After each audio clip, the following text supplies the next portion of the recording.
The night I decided to hire an escort for the Children's Hope Foundation Gala, I thought the worst outcome would be embarrassment.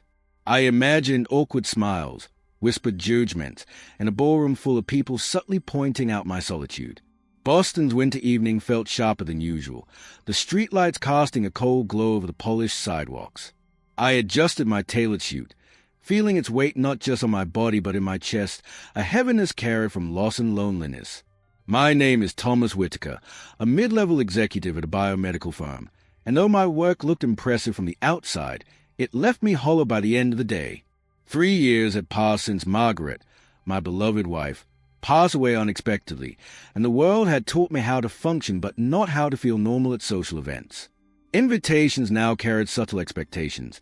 Attend with a companion. The thought of being alone at the gala, staring at couples laughing and sharing memories, was unbearable. I found a reputable agency that emphasized professionalism and discretion. No scandal, no hidden agendas, just a companion. Grace Sullivan, 22 years old, described as articulate, composed, and capable of navigating any room with confidence. She arrived at my apartment before the gala. The cinematic contrast struck me immediately. A deep navy dress shimmered under the soft light, her posture confident but not arrogant. Her presence demanded nothing but respect, and yet there was a subtle vulnerability that drew attention in a way I could not ignore. As we walked into the ballroom overlooking the Charles River, I felt the familiar tightening in my chest. The chandeliers reflected off polished floors, the sound of laughter and clinking glasses filling the air with an intoxicating mixture of celebration and social expectation. Grace walked beside me with ease, grounding me in ways I had not anticipated. She listened attentively, laughed at appropriate moments, and somehow reminded me that presence could be enough. Eyes inevitably followed her as we moved through the crowd. It was never lust but curiosity and judgment, subtle assumptions weighing heavier than my tuxedo. A widower seeking a temporary companion, a young woman carefully navigating society's labels. Then, during a quieter moment when the orchestra softened, Grace leaned slightly closer and whispered a concern about age, her voice barely audible over the music. My age isn't a problem, right? It hit me with the force of truth. This was not about legality or superficial appearances.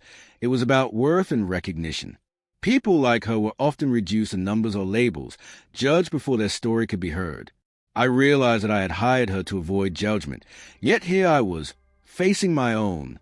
Her question was simple, yet powerful. I remembered Margaret's unwavering belief in the dignity of every individual, in seeing the battles each person silently carried. Grace had navigated the evening with dignity, speaking about her college classes, about supporting her mother in Ohio who worked long shifts at a nursing home. The room faded as I focused on her humanity, not the assumptions or expectations around us. When donors approached and asked questions, I spoke honestly about my life, my loss, and why I supported the foundation. Grace relaxed visibly, her guarded smile softening. A senior board member, Harold Bennett, attempted a condescending joke, but Grace redirected the conversation with poise, keeping attention on the foundation's mission. Respect replaced tension, and I realized the night was no longer about appearances. It was about connection. By the time dessert was served, applause filled the room. For the first time since Margaret's passing, I felt part of something larger than my grief. The night had become not a display of status, but an exercise in presence, compassion, and human recognition. After the gala, the city lights reflected on the Charles River like scattered prayers, illuminating the quiet streets as Grace and I stepped out. There was no need for words. The evening had already spoken volumes. I drove her home through the crisp Boston air, our silence comfortable, reflective, yet alive with the weight of what had passed. In those quiet moments, I began to see Grace not as a companion I had hired, but as a person whose presence carried meaning beyond the transactional. The following weeks became a series of small yet transformative encounters. Grace and I exchanged messages, sharing details of our lives once shielded by social roles. She spoke about her college courses, about juggling part-time work, and a devotion to supporting her mother, Ruth Sullivan, who worked double shifts at a nursing home in Ohio. I shared memories of Margaret, our home, the children I mentored through foundation work, and my quiet moments of loneliness. Gradually, I noticed the subtle ways her presence reshaped my daily routines. Even mundane things, like stopping for coffee or attending foundation meetings, felt richer. Conversations became layered with understanding, a mutual acknowledgement of past pains and present hopes. I realized that what had started as a practical arrangement had blossomed into something human, raw, real, and profoundly grounding. Our discussions often turned to society's harsh judgments, the way it reduced people to age, appearance, or circumstance. Grace recounted moments when people had assumed her ambitions or her worth were dictated by her youth, overlooking her intellect, resilience, and dedication.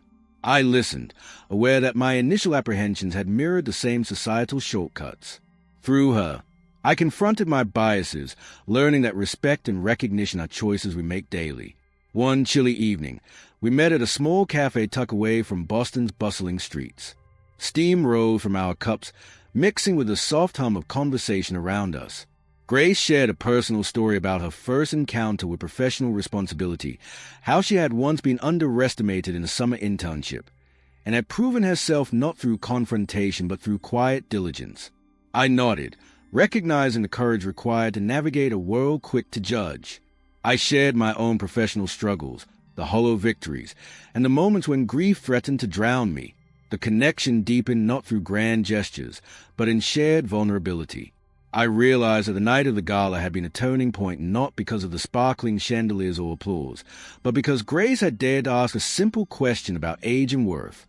That moment became a lens through which I began to view every interaction since, not as transactions or obligations, but as opportunities to witness someone fully, to honor the human story behind the appearance.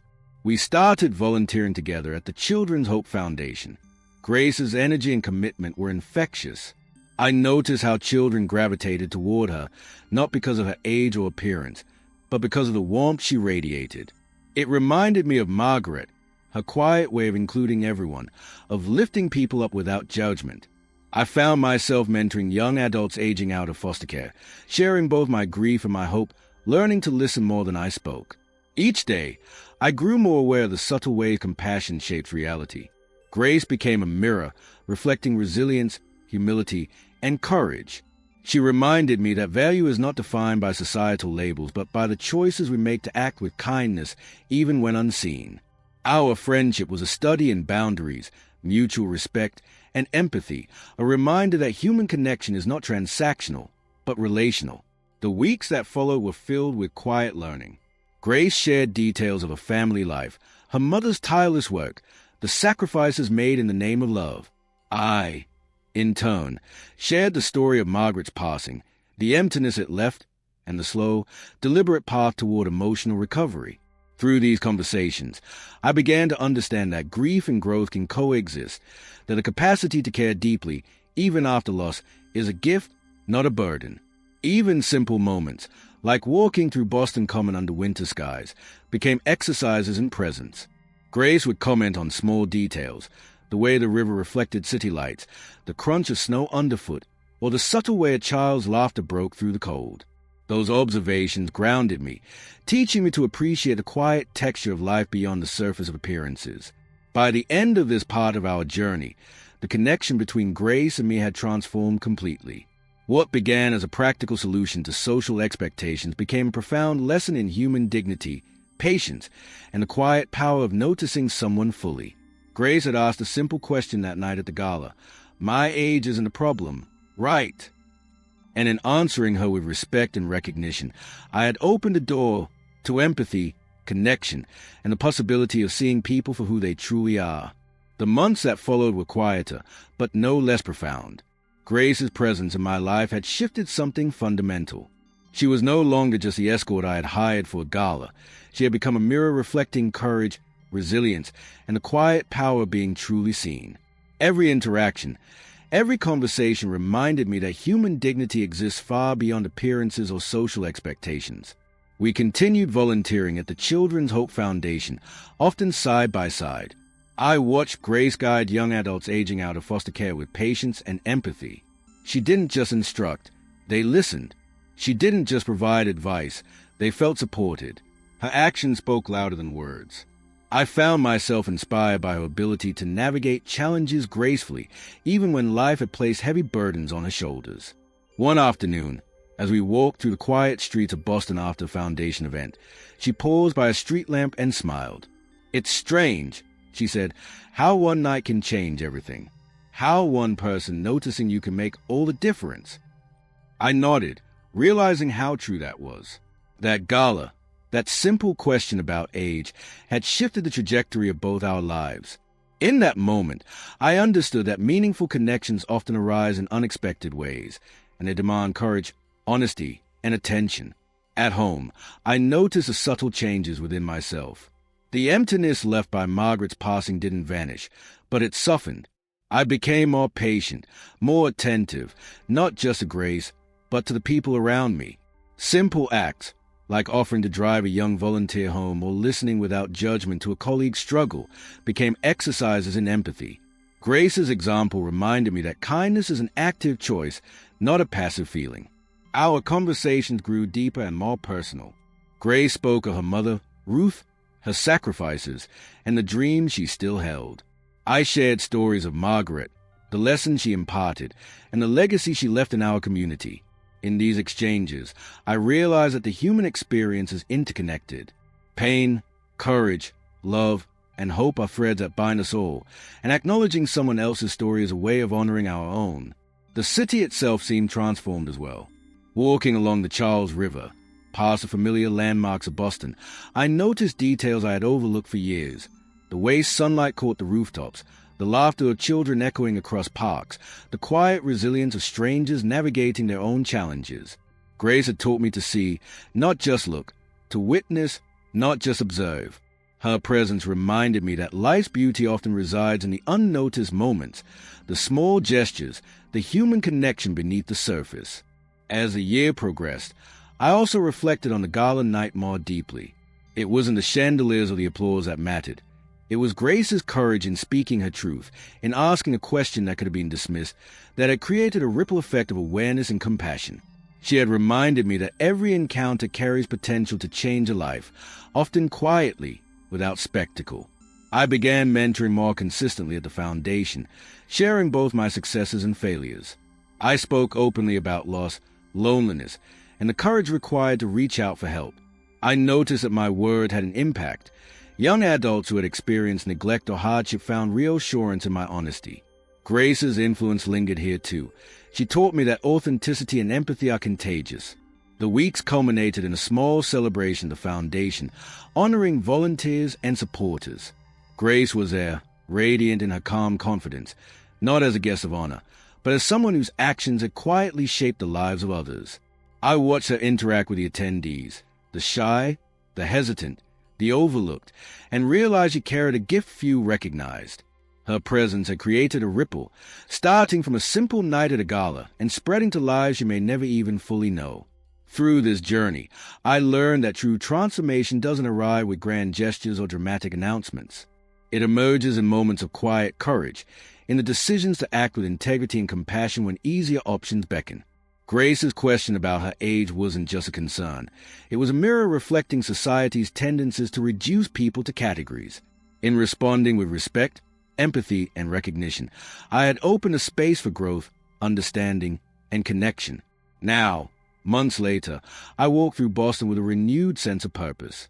Grace and I remain connected, not because of obligation, but because of mutual respect and the recognition of each other's humanity.